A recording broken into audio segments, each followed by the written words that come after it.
আসসালামু আলাইকুম বন্ধুরা, মতিজান লাইফস্টাইলে তোমাদের প্রত্যেককে স্বাগতম।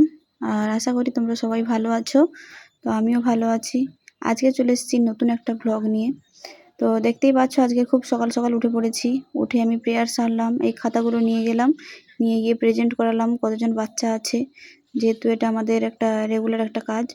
সকাল সন্ধ্যা দেখে নিতে হয় যে বাচ্চাগুলো সব ঠিকঠাক আছে কিনা, আর কাউন্টে যত ছিল তত আছে কিনা। তো এখন আমি চলে যাচ্ছি চা আনতে।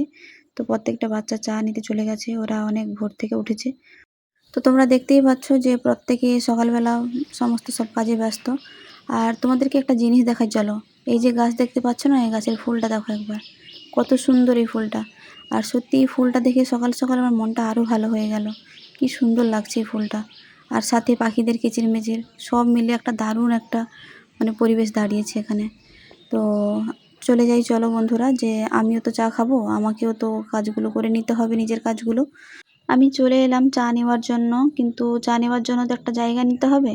তার আগে দেখে নিই সমস্ত সব মেয়েরা চা নিতে চলে গেছে কিনা। যদি না যায় ওরা আবার লেট করবে, ওদের লেটের জন্য আমাদেরও লেট হবে। তো অবশেষে আমি চলে এলাম চা নিতে। এসে দেখি সমস্ত মেয়েরা, বেশিরভাগ মেয়েরা চা ধরে নিয়ে গিয়ে খাওয়া দাওয়া সেরে নিয়েছে, আর যারা নেয়নি তারা এখন নিচ্ছে। তো সাথে আমিও চলে এলাম চা নিতে। আর এই যে দাদুরাকে দেখতে পাচ্ছ পাশে বসে আছে, এই দাদুটা প্রতিদিন সকালবেলা প্রতিদিন আমাদের জন্য চা নিয়ে আসে, চা বিস্কুট নিয়ে আসে প্রত্যেককে দেওয়ার জন্য।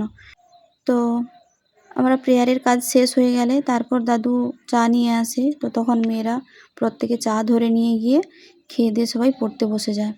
ওদের সকালে কোচিং হয়, তো সেই জন্য দাদু তাড়াতাড়ি ওই সকাল 6টা তবু বেজে যায়। আর ওদের খেয়ে দিয়ে উঠতে ওদেরও যেতে অনেক টাইম লেগে যায় কোচিংয়ে যেতে। তো আমি চলে এলাম, এসে আমি ব্রাশ করব। তো আমি তো যেহেতু মাজনে ব্রাশ করি, তো চাটা আমি বাটিতে ধরে নিয়ে এসে, দেখতে পাচ্ছ বন্ধুরা, নিয়ে এসে রেখে দিয়েছি। এখন আমি মাজন দিয়ে ব্রাশ করব, কারণ আমার দাঁতের সমস্যা প্রচুর। তো আমি এই জন্য মাজন দিয়েই দাঁত ব্রাশ করি। মায়েদের বাড়ির সবাই কিন্তু এই মাজনেই দাঁত মাজে, এবং তাদের দাঁতগুলো সত্যি খুব ভালো থাকে। আর এখনকার যে কলগেট, ওই কলগেটে দাঁত মেজে মেজে প্রত্যেকের দাঁত এখন নষ্ট হয়ে যাচ্ছে, পোকা লেগে যাচ্ছে।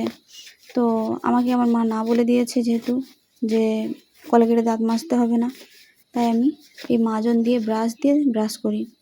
তো এখন আমার এই কাজটা হয়ে গেলে আমি চাটা খেয়ে নেব, কারণ আমাকে তো আবার ওদেরকে বাইরে বার করে দিতে হবে। ওরা এত সহজে বেরোবে না, 7টা 8টা বেজে যাবে কিন্তু ওরা বেরোবে না। তাই ওদেরকে আমি বার করে দিয়ে আমি তালা লাগিয়ে দিলাম।